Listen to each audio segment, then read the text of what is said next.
Untuk yang pertama, ini dari Abu Fadil di Jawa Tengah. Ini sebenarnya beliau sudah curhat ke saya, Ustaz. Panjang ceritanya, masalah dengan keluarganya. Cuman saya simpulkan pertanyaannya begini. Jadi akhir itu beliau bertanya begini. Bagaimana cara menyikapi yang benar secara syar'i terhadap istri yang dia itu suka berhutang tanpa izin suami ke bank maupun ke teman-temannya ummahat gitu. Nah, akhirnya suami jadi terbebani untuk membayar dan itu tidak sedikit, cukup banyak, kata beliau sampai jutaan rupiah gitu, hingga sampai 20 juta. Sehingga ditagih, tahu-tahu ditagih, ini utang siapa? Ini istri antum gitu. Akhirnya terpaksa bayar. Dan ini sudah dinasihati berkali-kali, tetap diulang. Maka itu saya, kata beliau ini, bingung gimana saya harus menyikapi. Kalau memang harus, misalkan harus ditalak, begitu, terus apa syarat sahnya saya itu mentalak dia, misalkan seperti itu. Kalau beliau solusinya harus ditalak, karena beliau ngomong, saya sudah capek Ustaz. Saya sudah capek untuk nyikapi istri, sudah bandel gitu, dinasihati, ngulang. Nah, ini mohon penjelasannya dari Ustaz. Fadhol Ustaz. Bismillah. Alhamdulillah wassalatu wassalamu ala Rasulillah wa ala alihi wa sahbihi wa mawala amma ba'd.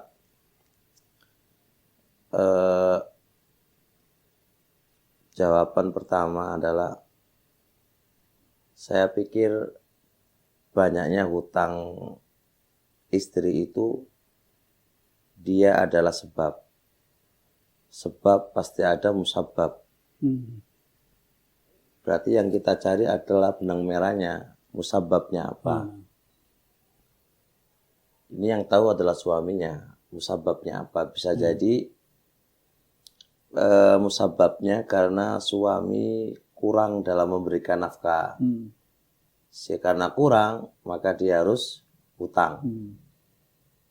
Atau kemungkinannya suami sudah mencukupinya. Kemudian dia berhutang karena logikanya mencukupi kok hutang, ada apa ini kan gitu. Ini kan butuh diteliti benang merahnya dulu. Karena nasihat nggak cukup karena tidak tahu benang merahnya. Bisa saya setelah sebentar, Ustaz? Ya. Saya lupa nyampaikan. Sempat saya tanya, apakah mungkin karena kurang, Mas? Iya. Terus beliau ngomong gini, saya sudah kasih 900.000 seminggu, anaknya masih 2 kecil-kecil. Saya pikir untuk di tempat itu cukup, Ustaz. Beliau ngomong 900.000 seminggu. Berarti per satu hari berapa itu? Ya kurang lebih 100 ribuan. Untuk makan berempat, anak kecil-kecil. Nah, bisa dilihat lagi, barangkali kebutuhannya apa yang lebih daripada itu. Dan terkadang 100.000 itu bagi seseorang ya kurang deh. Kan relatif sama. Jadi bisa jadi karena mungkin 9.000 sampaikan aja. Kira-kira kok sampai ngutang itu kurangnya apa? Kurangnya berapa? Mungkin didiskusikan karena dalam kaidah rumah tangga yang saya pernah sampaikan dan kami tulis, di antara sebab kaidahnya rumah tangga itu bisa harmonis dan tidak ada masalah adalah, dan sebabnya ketidakharmonisan adalah dhaful khiwar, lemahnya dalam berdiskusi. Jadi mungkin didiskusikan aja, ini masalahnya ini gimana, terus kurangnya gimana, berapa yang kamu inginkan itu berapa, sehingga kamu tidak hutang kepada orang lain. Gitu. Nah, dengan kekurangan yang ada itu dicukupin, kemudian dimasukkan ilmu agama kepadanya. Bahwasanya hutang tanpa sepengetahuan suami itu adalah nggak boleh. Nah, itu mungkin kurangnya agama yang ya karena suami ya mohon maaf